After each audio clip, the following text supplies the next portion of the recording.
Right lads, tomorrow Scotland playing their first World Cup game since 1998. What an occasion it's going to be. I went to their warm-up game, Scotland versus Bolivia. They thrashed them out of sight. Not that Bolivia put up much of a test. And Dino, you earlier on today as preview to this game were speaking to an absolute Scottish legend, celebrity chef, Gordon Ramsay. Let's hear what he had to say. We're seeing pictures now of you being in the Scotland camp this morning. Even for someone of your standing, that must have been really, really exciting to go down there and meet the boys and get your Scotland kit on. The nerves were there, that's obvious, right? As soon as they get that first game out of the way, I think they're going to be a lot more settled. But honestly, the atmosphere in that dressing room was electrifying. They are bonded. All the families arrived today as well, and so that's going to make them feel a lot happier after the game tomorrow night. They're not so worried about the humidity. I think those breaks every 22, 23 minutes is an absolute lifeline. I was even looking at some of the breakdown of the heart rate monitors in terms of what they've been doing and the spikes and just how fit they are. Even Scott, just seeing what he's done since being in Italy and how he's progressed brilliantly.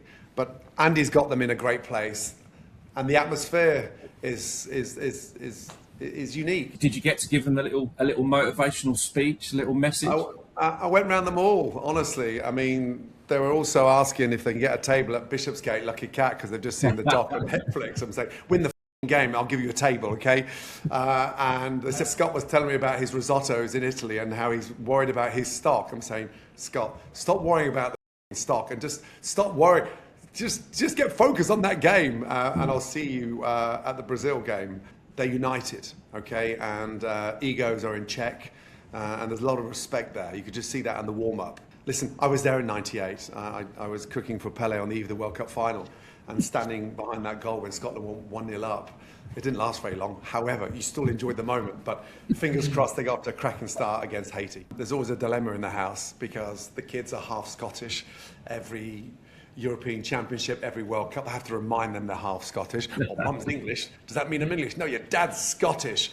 And so Jack gets it. But I'm going to fly back tonight, watch the game. It's going to be on at 2 o'clock in the morning. I'm nervous for every pub and every club in Boston tomorrow night because that 7-8 hour run-in to the game.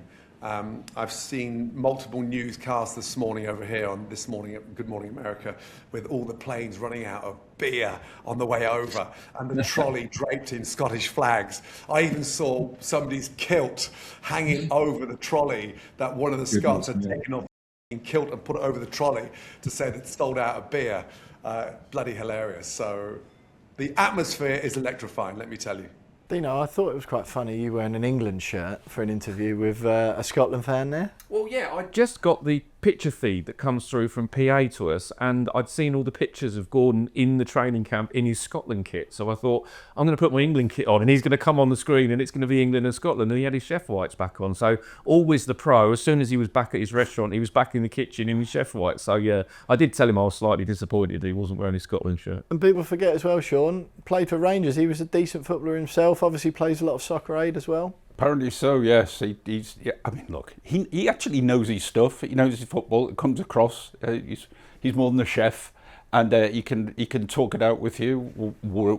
I'm sure he could talk tactics with you. He did, and he did talk tactics. He talked about whether he preferred 4 at the back or 3 at the back. Oh, you must have been in heaven. It was fantastic. Yeah. Did you have a double pivot anywhere in that one? No, not quite. But also, I should mention, he mentioned Billy Gilmour as well, because... Yeah.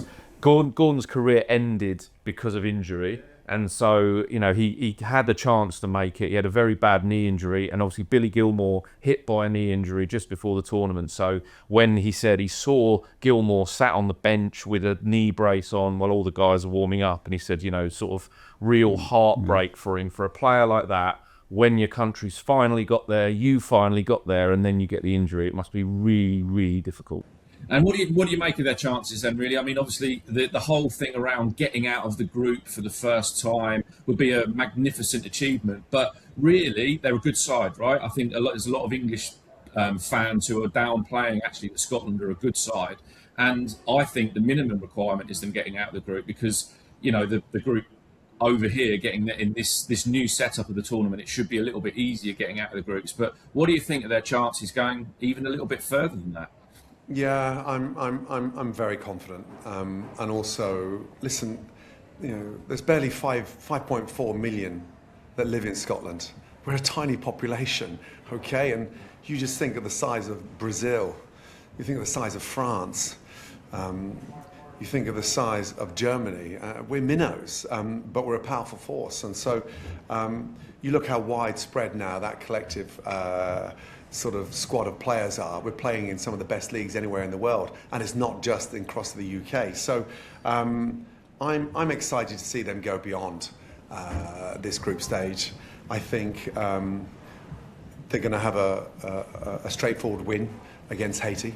I think Morocco is a done deal, and I think they'll draw with Brazil. Honestly, they're going to be so well equipped. They're coming out of North Carolina. They're adjusted, acclimatized, and honestly, just seeing the sharpness first thing this morning is pretty impressive. And that was all behind closed doors, and man, it was very impressive. That's great to hear. And look, I know there's all the banter between the England and Scotland fans, but genuinely, I think proper England football fans actually want to see Scotland do quite well. I think it'll be great for the tournament to see, not only the home nations here, Canada, USA, and Mexico, but also England and Scotland do really well. I think it will build the tournament as we go along. But Steve's got obviously quite a few big decisions to make as well. There's the debate between 3 at the back and 4 at the back, and whether Tierney plays as a left centre back or Robertson plays on the left as a quite a left-footed, strong defender yourself in your day. What do you make of those decisions he's got to make? Yeah, listen, this is where Steve is going to earn his money. This is where he's going to get his badge of honour. It's always a tough call, this.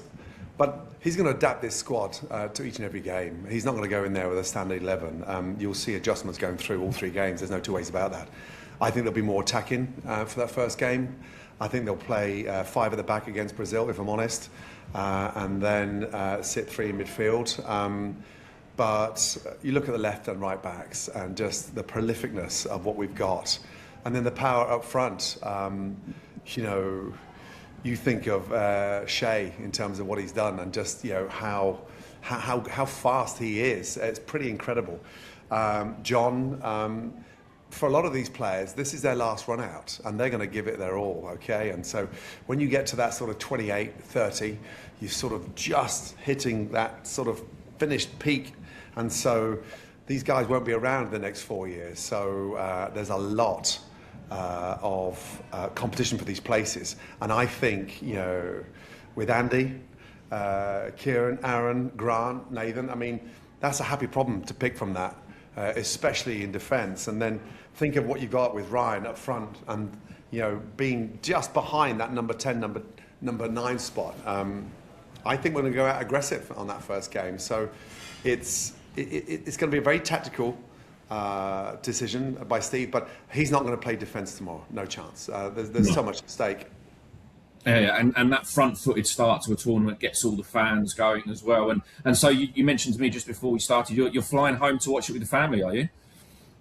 Yeah, we've been filming out here for the last 3 weeks. We've just finished Hell's Kitchen season 25. Season 25. ITV gave birth to this thing, 20 years ago when we went live. What the they were thinking, sending me live for 16 nights with Al Murray. I still watch some of the old episodes. I still love it. I still when you catch it and go back and watch it. But the good news is, I can tell you exclusively, I think we're going to come back to the UK with Hell's Kitchen live next year. And it's about time, because everywhere I go across the UK is please bring it back. So we're talking now with ITV to bring it back.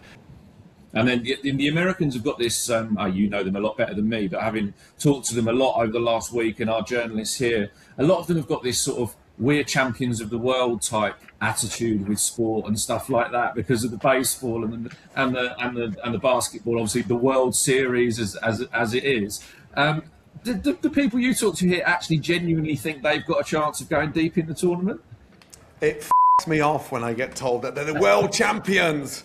They play American football. Yeah, because you're only country in the world that plays American football. Yeah, you don't let anybody else in it. Yeah, you've got a crash helmet on and pads on. How's that sport, for God's sake? So I get so pissed off. They win a baseball game. We're world champions. Really? No, you're not. listen, everything's big here, right? You look at, places like Kansas and Texas and down south and Louisiana and then Florida. And then you look at Massachusetts, it's huge. A population just shy of 300 million. It's massive. So what they do correctly is college sports. I've been up and down the country across all 50 states over the last 20 years, and I've been to college matches with over 100,000 spectators turning out. College, okay? Yeah. And the college over here is a university. But the infrastructure is off the charts, and the science behind their sports are just so far in front of everybody. They produce prolific athletes in every genre, and so I'm in awe of the setup across these college campuses, because can you imagine turning out for your local college when there's 105,000? 105,000. Yeah, I was normally hungover when I played for the uni football team, so. Yeah, there you go. Tilly, I went up to Nottingham to see Tilly graduate last year or 2 years ago. I went up to Oxford Brookes when Meg graduated. That was a big one for us. She was the first one in the Ramsay family ever to get a degree, and that was just a dream. And now to see her as a police officer, but to go up to Oxford, and I remember going to watch a hockey match, and it was like 74 of us at this field, pissing down with rain and wind blowing 40 miles an hour. I'm just like, oh my God, get me back to LA. But the kids used to train at UCLA across the summer when we first started living over here. They'd go to the summer camps and there'd be like diving, water polo, track and field, and we'd drop them off at 8:30 in the morning, and then we'd have to pick them up to 2 o'clock in the afternoon. And Dave and I and Tana and Victoria would just go and have lunch, and these kids are in this camp, from the age of like 9, 10 years of age, having the most incredible time and disciplined, jumping off 10-meter boards. And so they've got it right. They've absolutely got that right. But they're not world champions. Yeah, okay? And they're not going to win this. Let's be honest. They're not going to win this. We were filming with Mauricio a couple of weeks back in Toronto, and he was commuting from London. He hasn't even moved over here. And so he said that he's got one of the strongest squads he's ever put together. And more importantly, quite widespread and a great pool of players to dive into.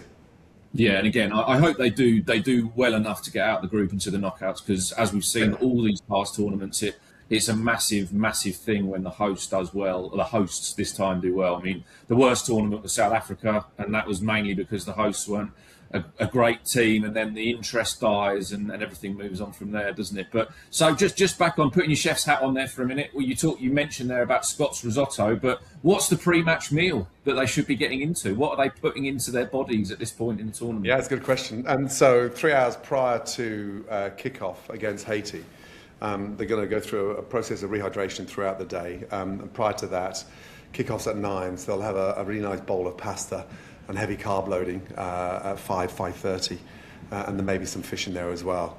Chefs were a little bit frustrated. Some of the produce wasn't quite what they expected, and so it's clean, it's light, little dairy, very little dairy, but high on carbs. And then, of course, the post-match again, it will be a protein pickup after.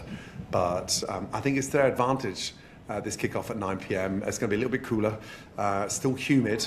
But they're going to go all out for those first 22 minutes, 3-minute break, which doesn't sound long, but is a lifeline when you're playing at that pace.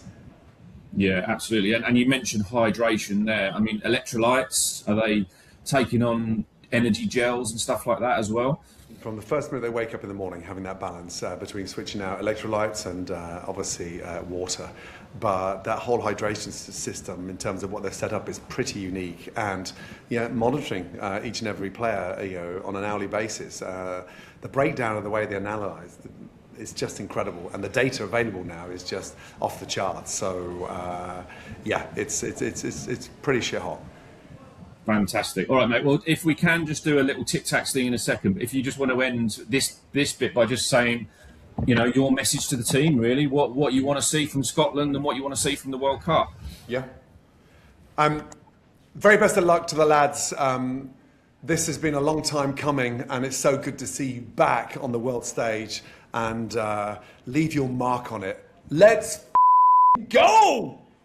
Right, Dino, get those bloody tic-tacs out and explain to me the big calls that Steve Clarke has to make. Let's go. Yeah, don't worry, Gordon. I carry my Tic Tacs around wherever I go, and Tic Tac Tactics on TikTok, and I always can manage to pour 11 out. So the big thing for Steve Clarke is the decision around whether it's 3 at the back or 4 at the back.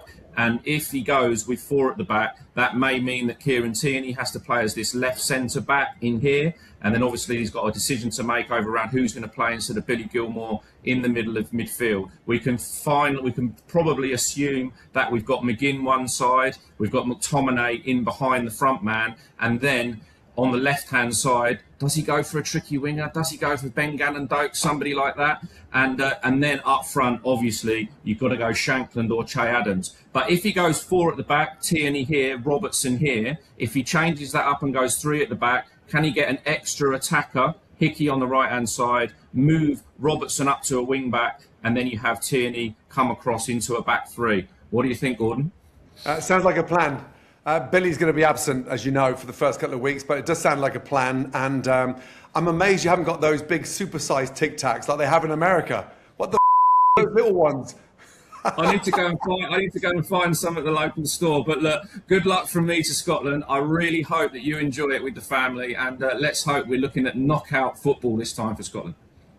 Likewise. Thanks, my man. Take care.